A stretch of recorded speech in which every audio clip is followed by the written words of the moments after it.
పద్దెనిమిది ప్రస్తుతం మనతో పాటు ఫిర్యాదుదారుడు శిరీష ఉన్నారు. ఎట్లా మాట్లాడారు ఏంటండి, ఎట్లా అనిపిస్తుంది? ఈ 14 రోజులు రిమాండ్ విధించడం సమంజసంగా అనిపిస్తుందా, ఇంకేమన్నా కోరుతున్నారు?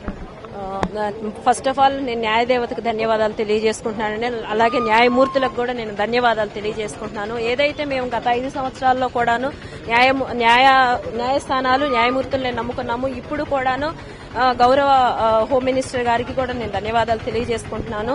ఎందుకంటే మహిళలు మానసిక హింసకు గురవుతూ ఉంటుంటే సంవత్సరాల తరబడి 10 సంవత్సరాల నుండి మానసిక హింసకు గురవుతూ ప్రతిరోజు సెల్ఫ్ రెస్పెక్ట్ ని చంపుకొని బ్రతుకుతూ ఉంటే చివరికి వాళ్లు వేసినటువంటి నింద మాకు మానసిక హత్యతో సమానమని భావించి మేము ఈ విధంగా కంప్లైంట్ చేయడం జరిగింది. అందున మీరు అంటున్నారు ఎస్సీ ఎస్టీ అని చెప్పి, ఎవను నేనే ఎస్సీ మహిళని, అక్కడ దళిత నియోజకవర్గం, రిజర్వ్ నియోజకవర్గం, చుట్టుపక్కల ఉన్న వాళ్ళు కూడా దళితులు ఎక్కువగా ఉన్నారు కాబట్టి మేము బలహీన వర్గాలకు చెందిన వాళ్ళు. ఆయన వేసే ఆ మాట మమ్మల్ని ఎక్కువగా మా మీదే దాని ప్రభావం ఉంటుంది కాబట్టి ఖచ్చితంగా మేము మాకు రాజ్యాంగం ఇచ్చినటువంటి ఏదైతే అవకాశం ఉందో దాన్ని నేను ఉపయోగించుకోవడంలో తప్పలేదని చెప్పి నేను భావిస్తున్నాను.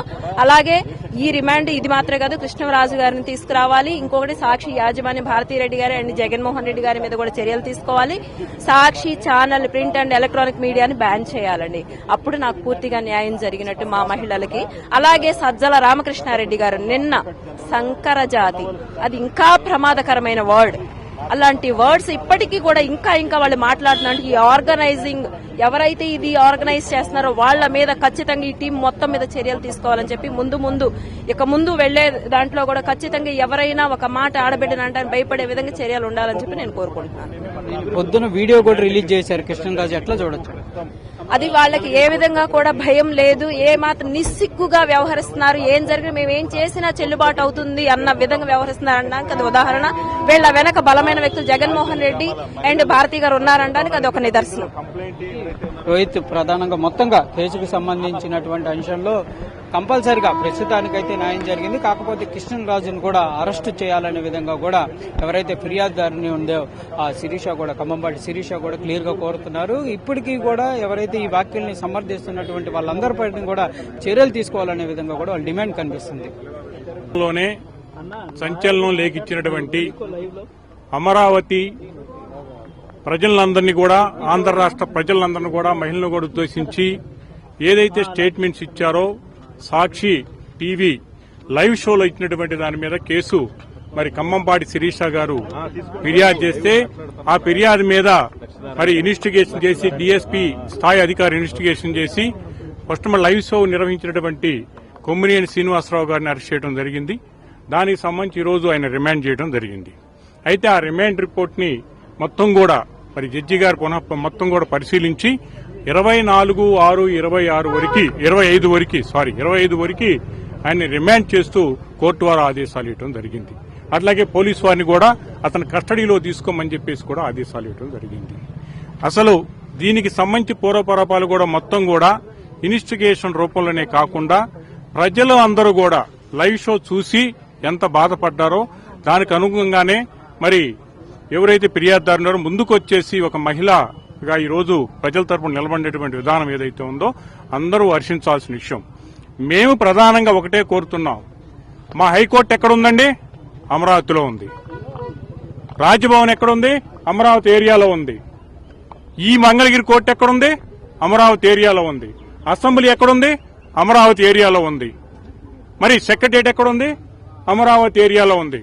ఇన్ని ఇన్స్టిట్యూషన్స్ నడిచే విధానం నడుస్తూ ఉంటే ఈ మొత్తాన్ని కూడా టార్గెట్ పెట్టేసి ఎంటైర్ సిస్టాన్ని కూడా పెట్టేసి ఇన్ని ఇన్స్టిట్యూషన్స్ కానీ ఈవెన్ ఇంక్లూడింగ్ మా హైకోర్టు కూడా అక్కడే ఉందని మాకు కూడా బాధగానే ఉంది. ఇక్కడ ఉండే వాళ్ళందరూ వేశ్యలు అన్న రూపంలో ఆయన చెప్పినా చెప్పబోయినా అదే అర్థంతో చెప్పి ఉద్దేశం ఏదైతే ఉందో దాన్ని సీరియస్ గా పరిగణించి ఈ రాష్ట్ర ప్రభుత్వం ఇమీడియట్ గా స్పందించేసి ఏదైతే ఈ ఆంధ్ర మహిళలకు సంబంధించిన ఆత్మగౌరవాన్ని కాపాడటానికి నిర్ణయం తీసుకుందో అదే దిశలో ఇంకా ముందు కూడా ఇన్వెస్టిగేషన్ చేయాల్సిన పరిస్థితి ఉంది. దీని వెనకున్నటువంటి ఎవరైతే సాక్షి మేనేజ్మెంట్ ఎవరైతే ఉండారో వారి మీద, అట్లాగే వైసీపీకి సంబంధించిన లీడర్స్ కూడా, ఎందుకు చెబుతున్నామంటే ఇంతటితో ఆగలేదు ఇది. వాళ్ళు యుద్ధం ప్రకటించారు. వాళ్ళు పదే చెప్పేది ఏంటంటే మేము అన్నాం మీరెందుకు ప్రింట్ చేయాలి, 1,00,000 ప్రింట్లు చేస్తారా అనే ప్రశ్న ఈ రోజు కూడా కోర్టులో కూడా శ్రీనివాసరావు గారు చూడండి బాధ వేసింది.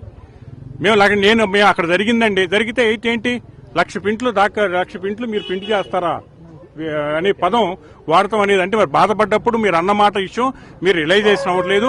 ఈ రోజు ప్రత్యేకంగా మీరు చూసినటువంటి ఎవరైతే సజ్జల రామకృష్ణారెడ్డి గారు ఈ రోజు ఆయన స్టేట్మెంట్ కూడా ఫర్దర్ గా మళ్లీ కూడా డిరాగేటరీ వర్డ్స్ వాడటం, అఫెన్సివ్ రిమార్క్స్ మేడ్ అవటం పిల్లల మీద, ఇది మహిళల మీద వాళ్ళు కంటిన్యూస్ అఫెన్స్ చేస్తూ అన్లాఫుల్ యాక్టివ్ చేస్తున్నారు కనుక ఇది చివరికి ఏదైతే ఉందో మరి section 111 of the organised crime గా ట్రీట్ చేయబడితే కాకుండా ఇంకా ముందు కూడా దీంట్లో అనుకున్నటువంటి వ్యక్తుల మీద కూడా పరదరగా తరువుగా ఇన్వెస్టిగేషన్ చేస్తే పూర్తి స్థాయిలో న్యాయం జరిగిద్ది.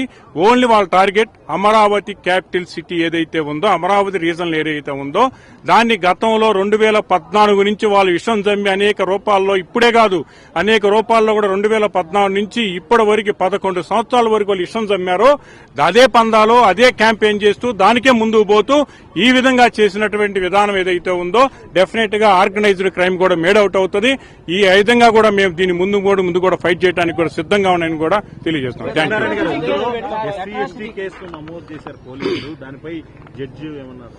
ఎస్సీ ఎస్టీ కేసు సంబంధించి రిమాండ్ రిపోర్టు ప్రైమా ఫేసీగా చూసినప్పుడు దీని సరైనటువంటి వివరణ కోరటం అనేది డీఎస్పీ గారిని, కన్సల్ట్ ఆఫీసర్ గారిని కోరటం జరిగింది.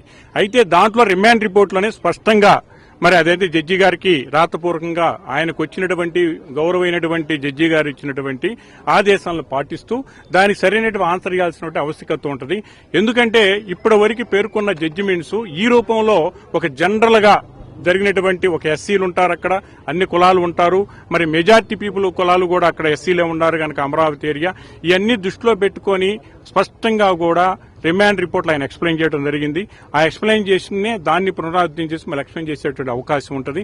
డెఫినెట్ గా ఎస్సీ ఎస్టీ కేసు కూడా మేడౌట్ విధంగా కూడా పాల్గొనేటువంటి ఒక ఇష్యూ ఏంటంటే అఫెన్సివ్ రిమార్క్స్ ఏదైతే ఉందో మేడ్ బై ది ఇంక్లూడింగ్ అంటే మహిళలు అన్న తర్వాత మహిళలు అన్ని కులాలు ఉంటాయి, అన్ని రకాలుగా కూడా ఉంటాయి కనుక అందులో న్యాయకత్వం వహిస్తున్నటువంటి ఎవరైతే ఉందో శిరీష గారు కూడా దాంట్లో మరి ప్రధానంగా కూడా ఆమె ఫిర్యాదుదారుగా ఉంది.